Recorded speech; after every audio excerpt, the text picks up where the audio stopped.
I had a desire a few weeks ago that blew me out of the water beautifully.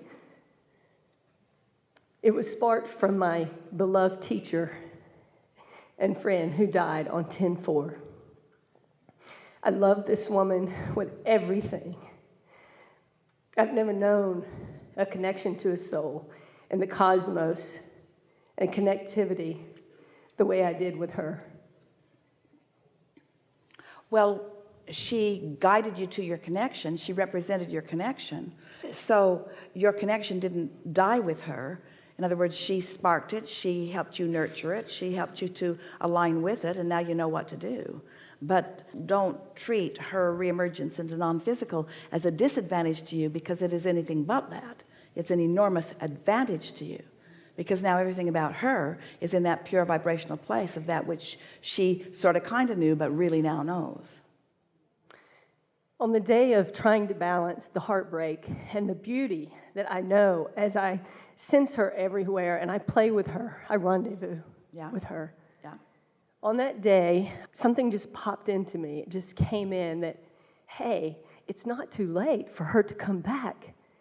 With me still being here on this planet, I just sensed that I wanted this. But you misinterpreted what was being projected to you. It's not that it's not too late for her to come back into another physical form. It's that she is flowing to you and through you.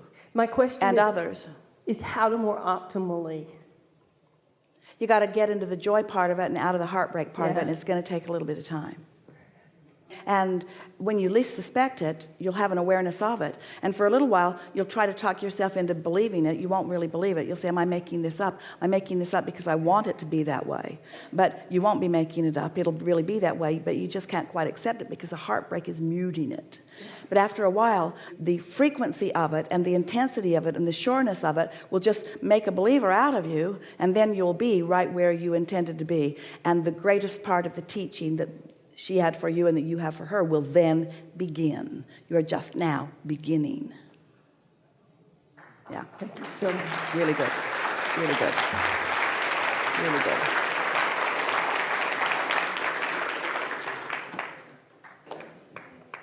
Good timing for the question I wanted to start with. You're kidding. No.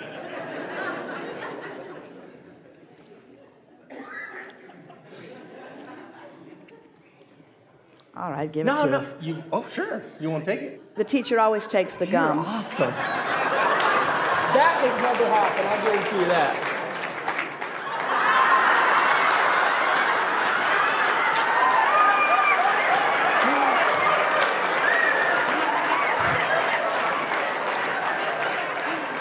That was so great. That was so great. Okay, so many things. Quickly, softly, in the groove, all that good stuff. First things first. When I work in baseball, you were in Australia, had a little chat with a guy who was a mechanic. You said he's got two non-physical beings hanging out with him. These are who they are. Just relax and touch in with them. Okay, I know for sure I got non-physical, like just all over me when I'm in the receiving mode. When I'm with players, I'm surfing, I'm doing anything. Like it's obvious. Okay. When I'm coaching, who are they? I would like some names because I would like to be able to. They are those who you know who you have revered the most. There is something else that we want you to know. Okay. They don't have to be dead. Oh, no way.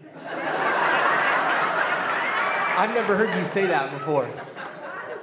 Because they have inner beings who are standing in the total excellence of all that they have ever asked for. Okay. So you can take those and use them as a focal point, okay, and ask their inner being to guide you. Yeah. Okay. And there's some dead guys too. Yeah, totally.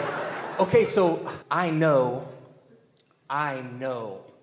You're often inspired by them. I know I'm ready to relax a little bit more, not having to do it in the moment, take some time away from the field to... Well, the hardest part about this is that you are brilliant in your own knowing. Okay.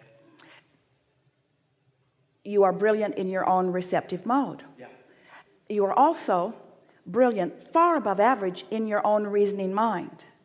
So the true excellence comes when you're able to let your own reasoning active mind sort of step back a little bit and let that receptive mode, that mind that flows through the receptive mode, dominate.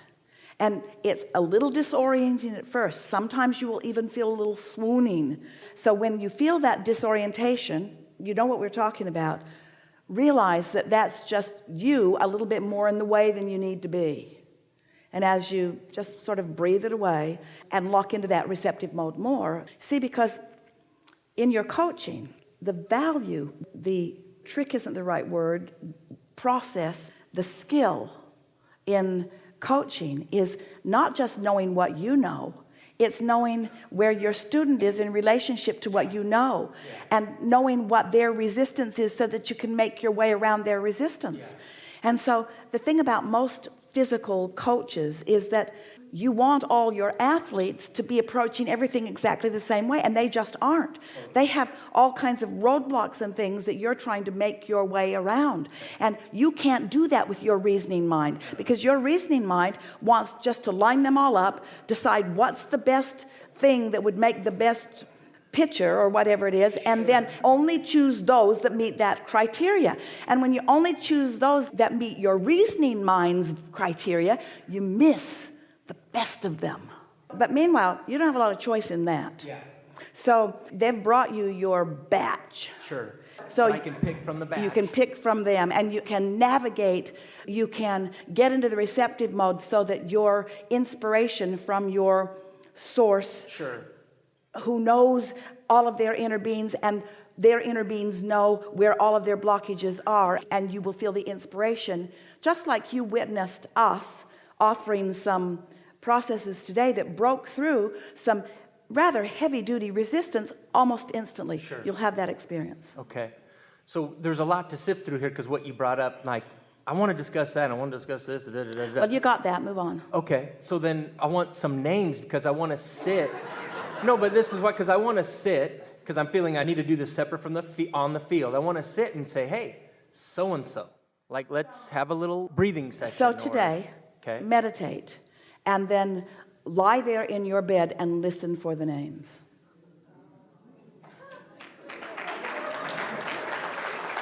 And you will know. It won't be, am I making this up? It'll go, whoa. And the first one that will come to you, you'll say, I didn't expect that one. Really? But when you do a little research, you'll understand why. Wow. Yeah. Okay. Thank you. Okay. I'm now the pitching coordinator of the Houston Astros.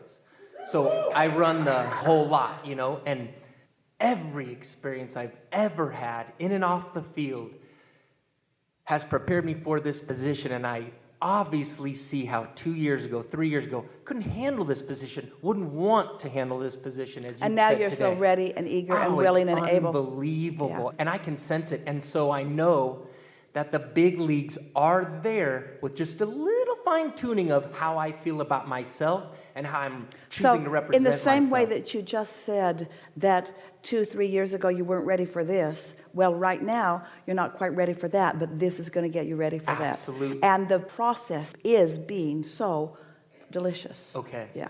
So then that would kind of carry with what you started with.